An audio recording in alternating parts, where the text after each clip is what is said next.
Muy buenas, que el Todopoderoso les continúe bendiciendo, amados hermanos. Seguimos aquí profundizando en la palabra, como hemos estudiado el tema anterior, la introducción al Apocalipsis a profundidad. Vamos a seguir instruyéndonos en esa palabra poderosa. Yo sé que usted ha estado edificándose con esta maravillosa palabra en su casa y yo sé que ha sacado su Biblia, su libreta y ha apuntado lo más importante.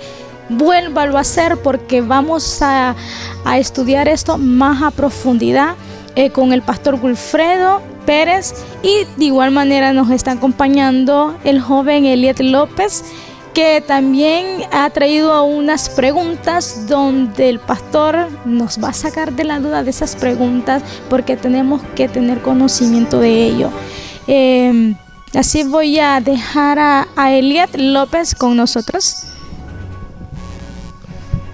Dios les bendiga, hermanos. Solo le quería recordar las preguntas que dijimos en el video anterior, que el pastor ya los respondió una, que era ¿qué significa Apocalipsis? Espero que hayan prestado atención y hayan entendido el significado, ¿verdad? La segunda pregunta es ¿qué significa el Alfa y Omega? La tercera, ¿qué representan los 7 candeleros? La cuarta, ¿qué representa, las 7 estrellas? Así, en el transcurso de que vamos profundizando el tema, el pastor los va a ir explicando. Muchas gracias, Eliet. Hermanos, estos son temas muy importantes y realmente que a veces nosotros no logramos entender en casa, que leemos la palabra, pero cuando escuchamos a una persona que realmente tiene ese don de enseñanza, como que nosotros captamos mejor la palabra, ¿verdad? Entonces es muy importante que anotemos, porque a veces solo de oír y olvidamos, pero si nosotros anotamos y si queremos recordar, vamos a esa libreta y estamos al tanto de la información de la palabra del Señor, que es muy importante. Bueno, y recordándoles siempre que se suscriban a nuestro canal para que puedan caer los vídeos, las notificaciones, active la campanita para que en el momento que nosotros subamos nuestros videos pueda usted recibirlos y pueda gozarse con nosotros también. Así que prepárese y voy a dejar al pastor Wilfredo para que quede con ese alimento espiritual. Bien, amados hermanos, continuamos con la enseñanza del libro de Apocalipsis, o el libro de Revelaciones, que es un sinónimo. En el video anterior estuvimos hablando de la introducción y precisamente sobre el versículo 3, que es una de las bienaventuranzas de aquel que lee este glorioso libro. Y no solamente del que lee, sino el que oye, y sobre todo los que guardan, dice aquí, las cosas en ellas escritas. Eso es importante que nosotros tomemos con seriedad el significado y el valor de este libro tan maravilloso. Bueno, continuamos con el verso 4, que nos indica a quién o a quiénes se dirige esta carta. ¿Por qué es importante el saber y el conocer a quién es dirigida esta carta con especialidad?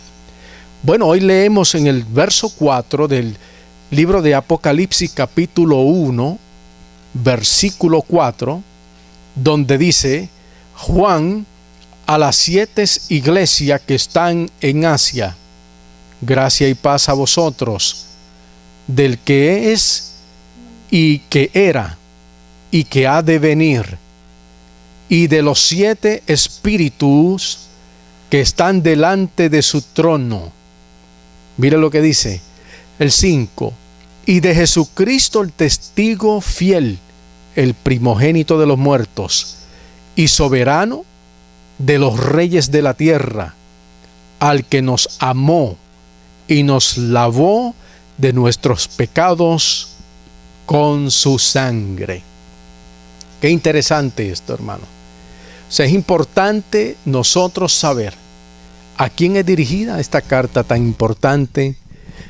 O más bien este libro que nosotros conocemos como el libro de Apocalipsis.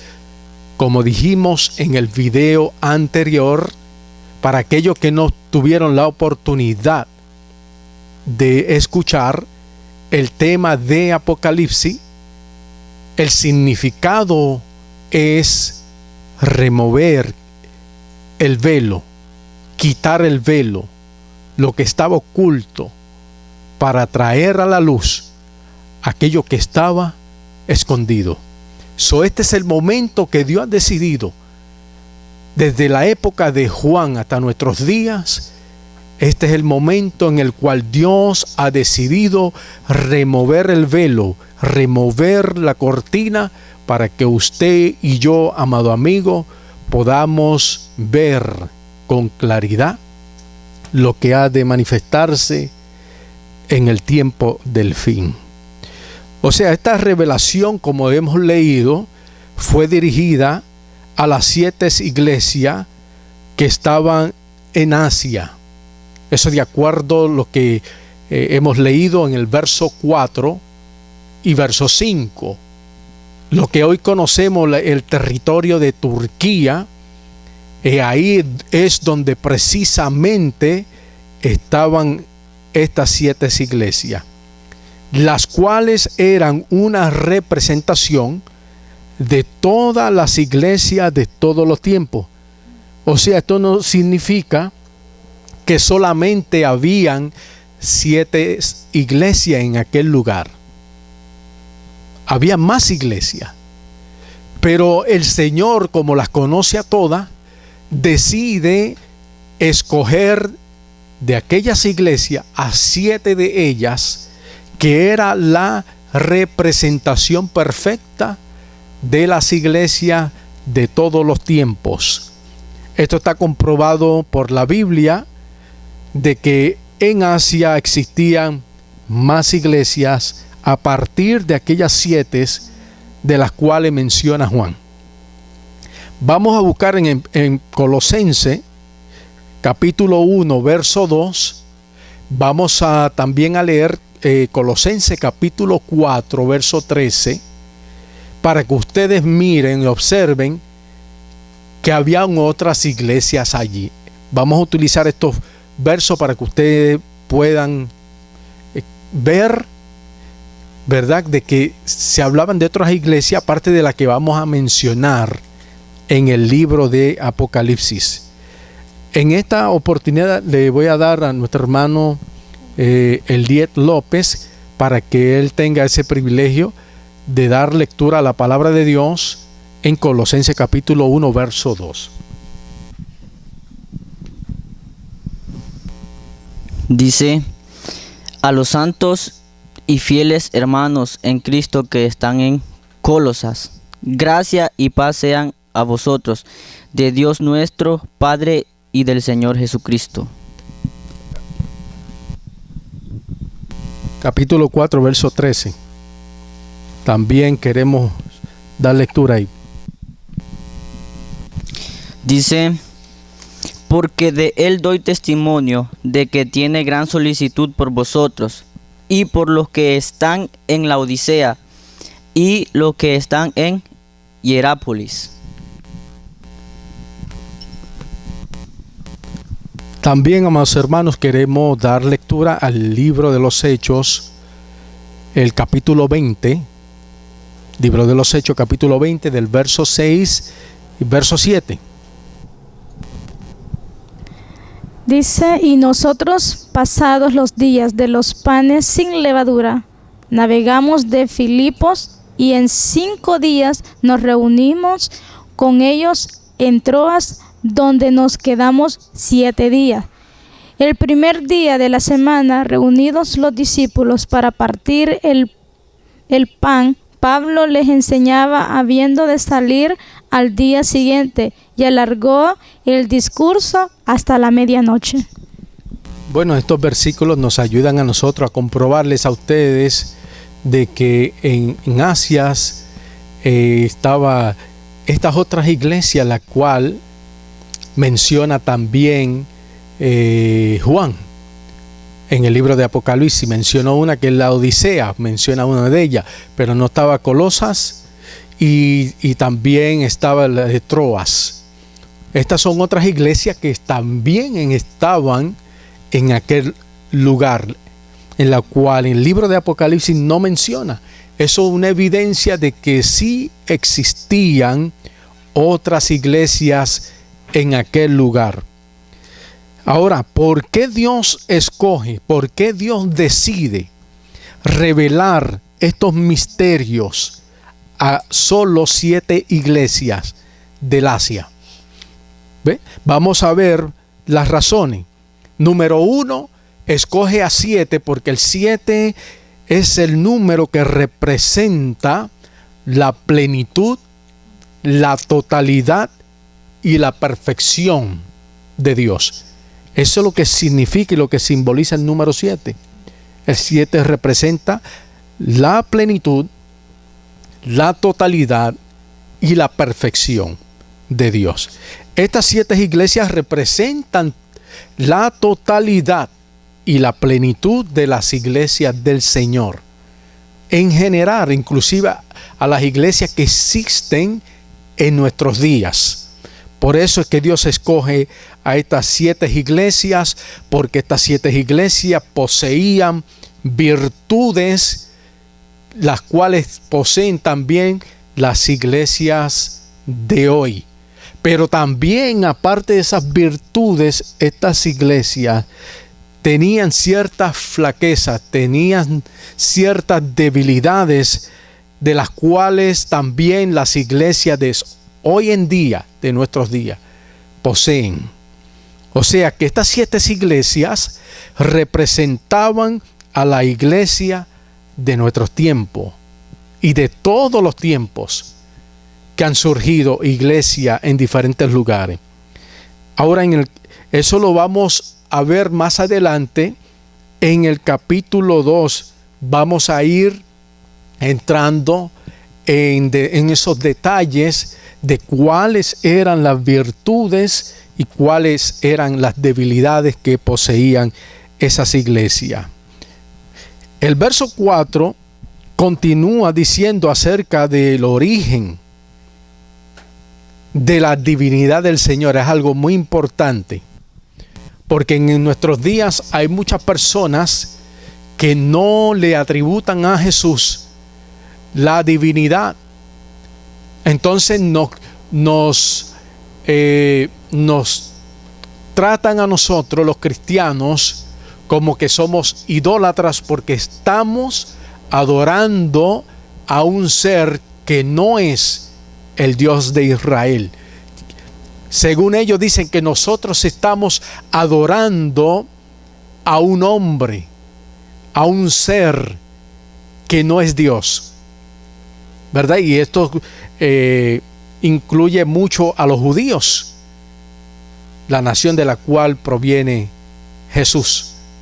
Y también inclusive los árabes respetan muchos a Jesús, lo reconocen como un buen profeta, etcétera, etcétera.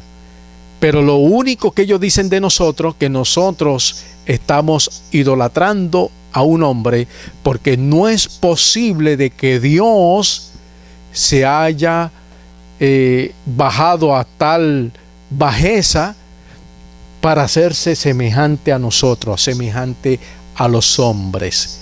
Pero lo que ellos no entienden es que a pesar que Dios se humanizó, que a pesar de que Dios se hizo semejante a nosotros, semejante a los hombres, mantuvo su integridad, mantuvo esa vida de pureza, de perfección, porque dice la Biblia que Jesús fue tentado en todo, mas no cometió pecado. Y por eso en el verso 4 del libro de Apocalipsis, el capítulo 1, verso 4 en adelante, inclusive dice en el medio del verso 4, dice: del que es y que era y que ha de venir. O sea, esto está diciendo Juan que él recibe la revelación de aquel que es presente, del que era pasado y de que ha de venir. O sea, esto implica que Él existió en el pasado, que Él existía en el presente porque había resucitado, y no solamente eso, que tiene el poder y la capacidad de venir nuevamente y presentarse delante de los hombres. Pero Él tiene su momento. Pero hay algo más interesante que dice el verso 4. Dice, y de los 7 espíritus que están delante de su trono. O sea, delante de su trono, los 7 espíritus. Ahora, ¿será que Dios tiene 7 espíritus? ¿Será que el Dios de Israel se manifiesta en 7 diferentes espíritus? No, no precisamente eso. Sino que ahí está revelando lo que una vez profetizó Isaías en el capítulo 11, en el verso 2. Si ustedes pueden ir buscando Isaías capítulo 11, verso 2, vamos a estar compartiendo con ustedes a qué se refiere Juan cuando menciona en el verso 4 de aquel que es, de aquel que era y de aquel que ha de venir. Y no solo eso, sino que dice, y de los 7 espíritus que están delante de su trono. Vamos a ver a qué espíritu es que se está refiriendo el apóstol Juan acerca del Señor.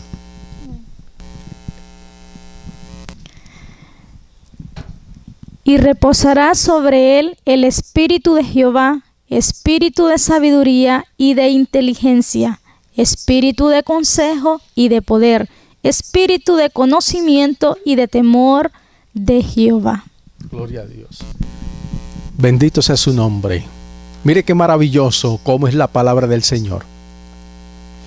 Tenemos este pasaje glorioso del profeta Isaías, que es uno de los profetas mayores del Antiguo Testamento, porque su reinado abarcó varios reinados en su tiempo, y fue el evangelista que predijo el advenimiento del Mesías de Israel, incluyendo su muerte en el capítulo 53, el rechazo que habría de padecer el Mesías.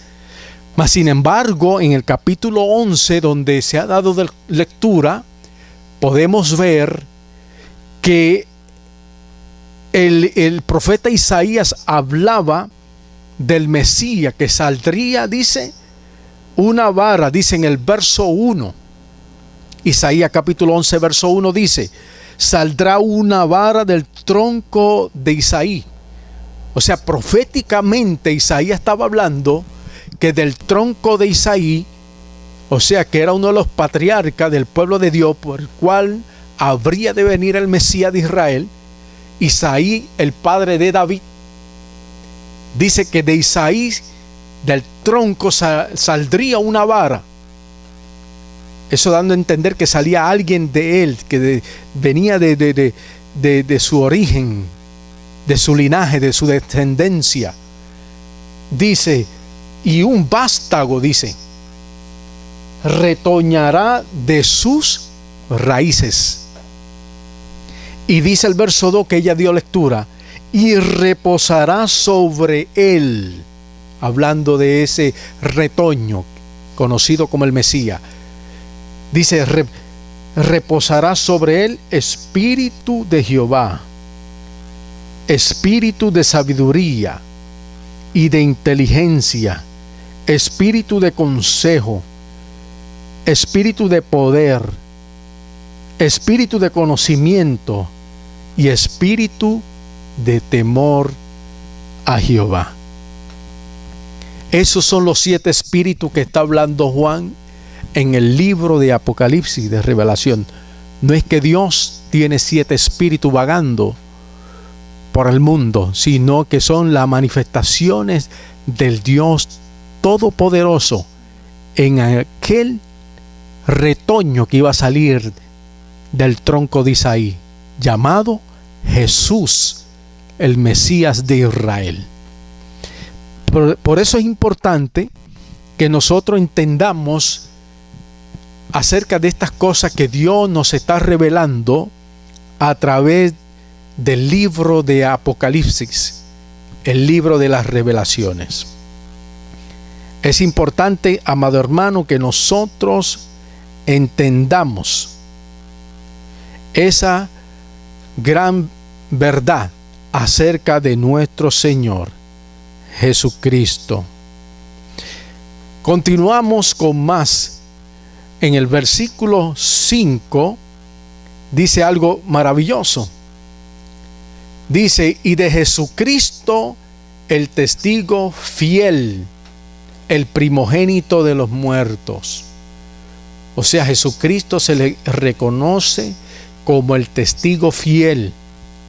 ¿Sabe por qué? Esa palabra testigo en el original es martireo. Ahí proviene la palabra mártir. Usted conoce, algunos de ustedes, que la palabra mártir significa alguien que da su vida por su fe, por una divinidad o por un Dios. Y Jesucristo dio su vida en la cruz del Calvario, sobre el madero del Gólgota, por la humanidad. Fue el mártir.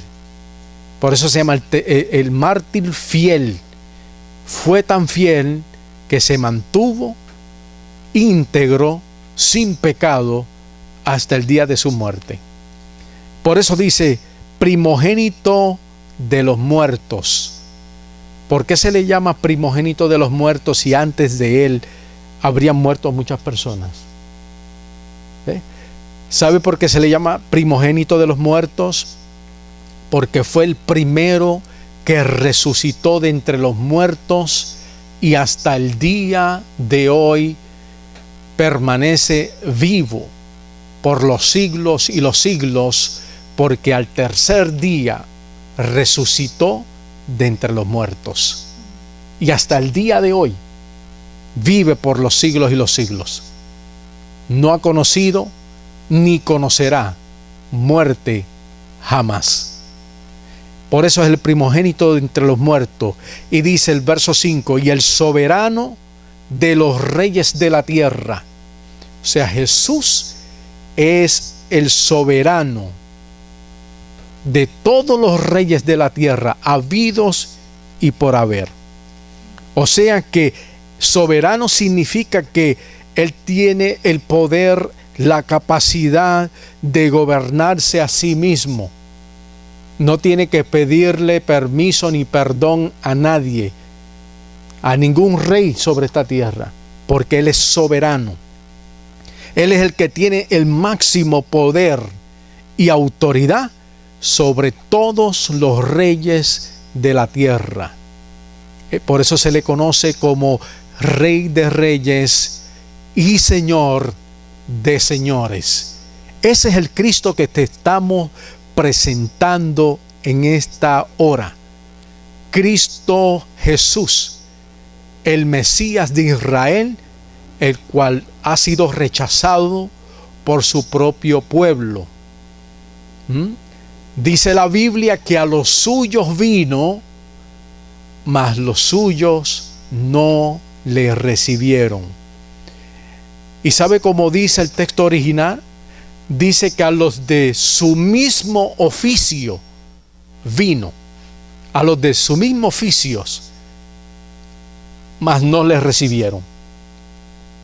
Y cuando habla de a los de su mismo oficio, está hablando a aquellos hombres religiosos, sacerdotes, sumos sacerdotes, doctores de la ley, rabinos, etcétera, etcétera, que se suponen que los recibiesen, que se suponen que los reconocieran, mas no les reconocieron.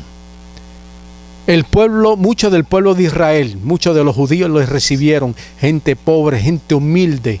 Dice que muchos le siguieron, mas a los de su propio oficios, que ejercían la misma profesión espiritual, el mismo legado espiritual, no le recibieron.